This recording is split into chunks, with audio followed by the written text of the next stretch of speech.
السلام علیکم ورحمۃ اللہ وبرکاتہ۔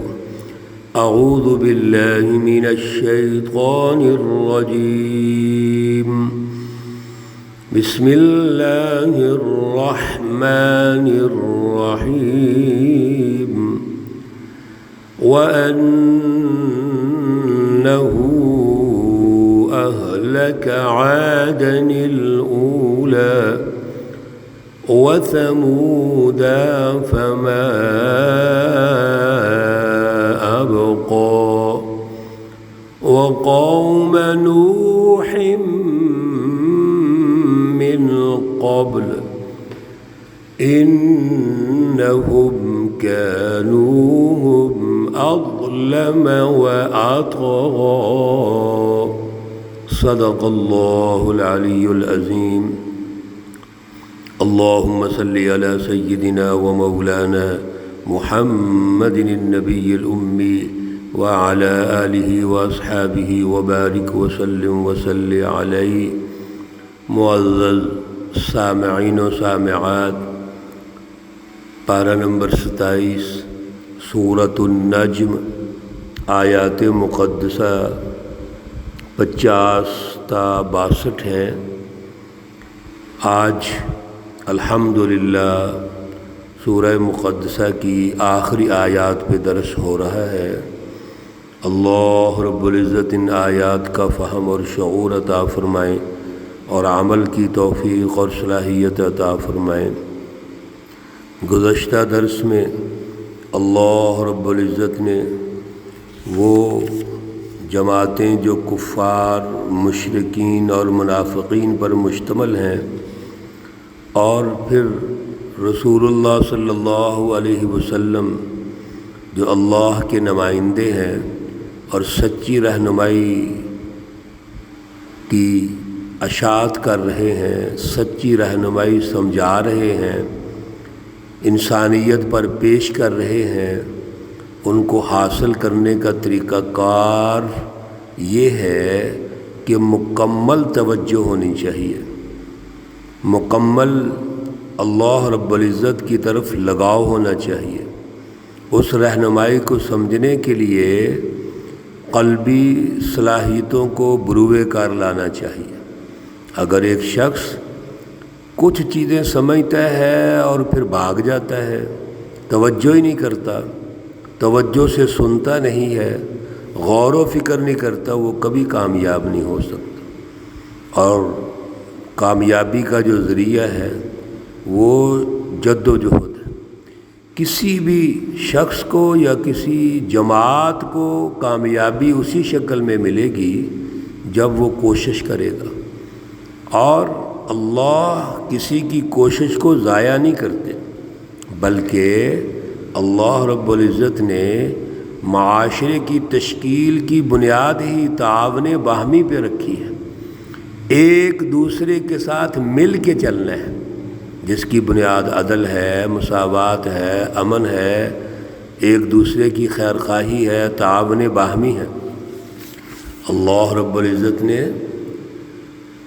انا کے ساتھ گفتگو کا آغاز فرمایا، اور ایک ایک نقطہ سمجھنے والا ہے، جو ہم نے کل کے درس میں بھی سمجھی کچھ چیزیں، کہ اللہ تاکیدی الفاظ کے ساتھ یہ ارشاد فرماتے ہیں کہ آپ غور تو کیجئے، یہ زوجین یعنی جوڑے جوڑے کس نے پیدا کیے، مذکر اور مؤنث کس نے پیدا کیے۔ پھر اپنی تخلیق پہ توجہ کیجئے کہ آپ کی جو تخلیق ہے وہ کیسے ہوئی، من نطفۃ اذا تمنى۔ پھر بھی تم شرک کرتے ہو۔ یہ جو شعرا ستارہ ہے، اس شعرا ستارے کی جس تاثیر کی وجہ سے تم اللہ کو بھول جاتے ہو، اس کا بھی رب اللہ ہے، رب الشعراء۔ ہر قسم کا شرک جو ذات میں ہو، صفات میں ہو، افعال میں ہو، وہ حرام ہے، اس کی گنجائش نہیں ہے۔ اللہ رب العزت کی بالادستی کی ضرورت ہے۔ اب وہ قومیں جنہوں نے اس سے پہلے بھی تباہی کے دھانے پر آ کر تباہ ہو گئیں، انہوں نے تباہی کو بلایا، ہلاکت کو آواز دی، اللہ نے تباہ کر دیا۔ سنیے ذرا توجہ سے کہ اس کی وجہ کیا تھی۔ اور یہاں بھی انا تاکید کے لفظ سے اللہ ارشاد فرماتے ہیں وَأَنَّهُ أَهْلَكَ عَادًا الْأُولَى، اور بے شک جو عادًا الْأُولَى ہے یعنی پہلے قوم عاد ہے، اللہ نے اس کو ہلاک کر دیا، تباہ کر دیا۔ یہ قوم حضرت ہود علیہ السلام کی ہے۔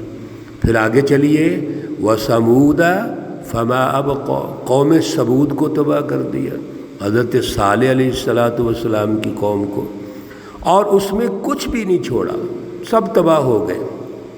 اس کی تفصیلات تو پیچھے کئی دروس پہ ہو چکی ہیں۔ وَقَوْمَ نُوحٍ مِّن قَبْلَ، اور اس سے پہلے قوم نوح کو تباہ کر دیا۔ یہ جو اقوام تھیں یہ کیا کرتی تھی، کیوں اللہ نے تباہ کیا؟ سنیے انہم کانوا ہم اظلم و اطغى، یہ قومیں بہت بڑی ظالم تھیں، بہت بڑی سرکش تھیں، یہ ظلم کرتی تھی۔ تو ظلم کو، سرکشی کو، تکبر کو اللہ برداشت نہیں کرتے۔ اگر کوئی اللہ کو نہیں مانتا، عقیدے کے اعتبار سے کفر کرتا ہے لیکن ظلم نہیں کرتا، اللہ اس کو باقی رکھتے ہیں۔ لیکن اگر کوئی قوم مسلمان ہو کر بھی ظلم کرے گی، یا کافر مشرک منافق ہے لیکن پیچھے وجہ ظلم ہے، تو ظلم کو اللہ کبھی برداشت نہیں کرتے۔ انہم کانوا ہم اظلم و اطغى۔ پھر آگے دیکھیے والمؤتفکۃ اہوا، اللہ نے بستی کو الٹا کیا اور پٹک دیا۔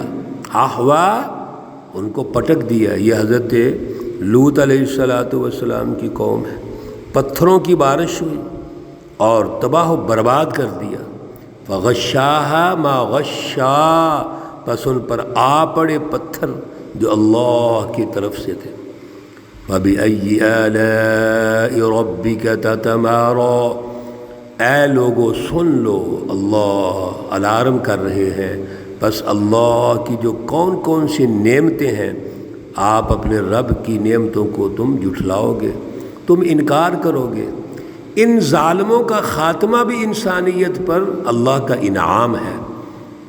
حضرت نوح علیہ السلام کی کشتی پر جو کچھ 84-85 آدمی سوار ہوئے اور دیگر اللہ نے جوڑے جوڑے سوار کر دیے، ان کو قائم رکھا اور ہر اس شریر کو، شر کو ختم کر دیا اور شریر کو تباہ کر دیا جو ظالم تھے۔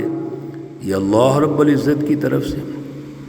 پھر اس سے بڑی نعمت کیا ہے؟ ھذا نذیر من النذر الاولی، یہ نذیر ہے کون؟ محمد الرسول اللہ صلی اللہ علیہ وسلم۔